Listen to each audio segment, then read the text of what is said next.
So I hope that's helpful, but I do want to hear some more about your outreach experiences this semester. Somebody else tell me about something that happened out there on the street, or maybe someone else you shared the gospel with, and what happened. Yeah. Well, my name's Jerry, and one of the things that I realized is that many people aren't as scary as I thought they were.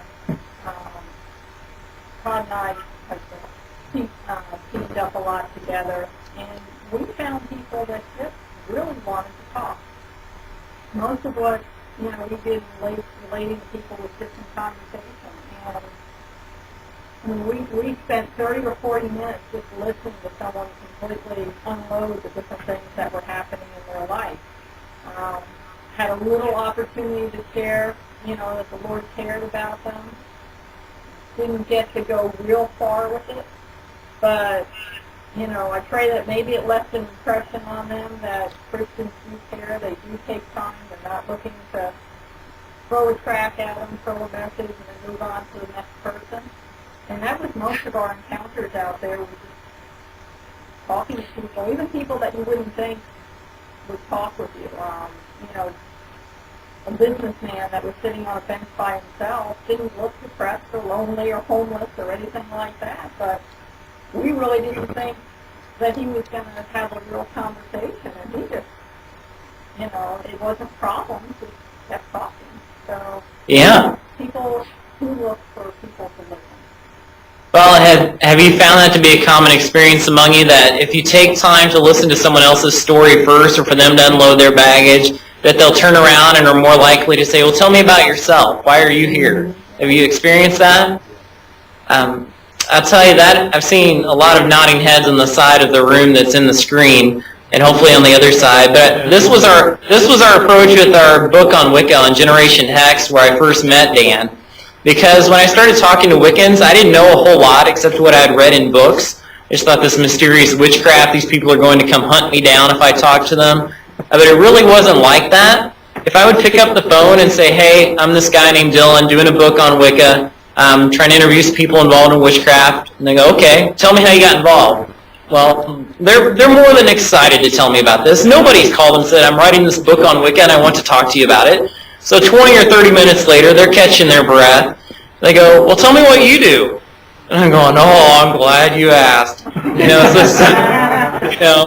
It cost me 30 minutes to get my 5 minutes of sharing the gospel. And a lot of times that's what it's like.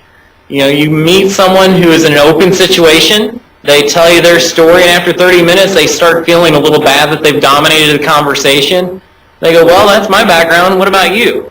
And it's easy for me because I work in a ministry and go, well, I'm a Christian writer and I teach at a Christian college. They go, really, what do you teach? And suddenly I get a chance to start talking about, well, I write on issues of faith and culture, try to make a bridge between things that are going on in our world today and what the scriptures teach on those topics. And suddenly it's a fascinating conversation. Oh, really? What do Christians think about Wicca? And then I go into that and try to be as nice as I can, but ultimately I'm trying to say, hey, there are some Christians out there who love you, care about you, and we're not all freaks. I mean, that's my first step. That I love you, I care about you, we're not all freaks. Okay, that's step one if I was writing a booklet on how to share your faith in America today. But then two, once they realize this person's listening to me, they're not just out to sell me some goods, which they perceive Christians as wanting to do in many cases, I say, you're kind of an interesting guy, tell me more. And then you tell them more, and you see how far they're willing to go. And there's no reason for me to be pushy about it. I start talking about Jesus. If they say, whoa, I was raised in a Christian family, I don't believe any of that, stop now. Okay, I'll stop now, fine. But if someone says, really, how long have you been a Christian? What was that like? How did that happen? Well, suddenly I'm going from I'm a Christian to this is how I became a Christian to this is how you can become a Christian.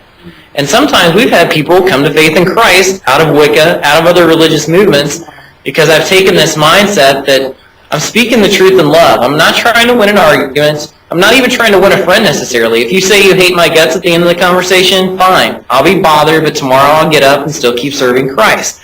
But if the goal of my conversation is to show love to you, and as I have a chance, talk about Jesus, I'm going to be much more successful than if I take some other approach where I'm just trying to prove myself as right against you, or to come at you with this bias that I know what's better for your life, even though I feel the gospel is the thing that's best for your life.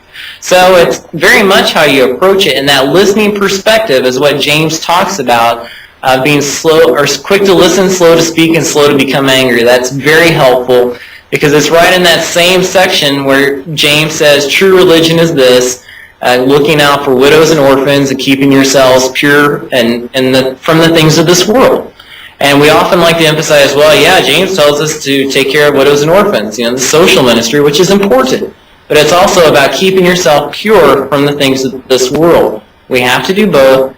And then as we listen to people, God opens up those doors so that He can work in people's lives. So I know I'm getting a little preachy, but that really capitalizes on what a lot of what has been said tonight in a way that I hope will be helpful to you and has definitely been encouraging to me in the process.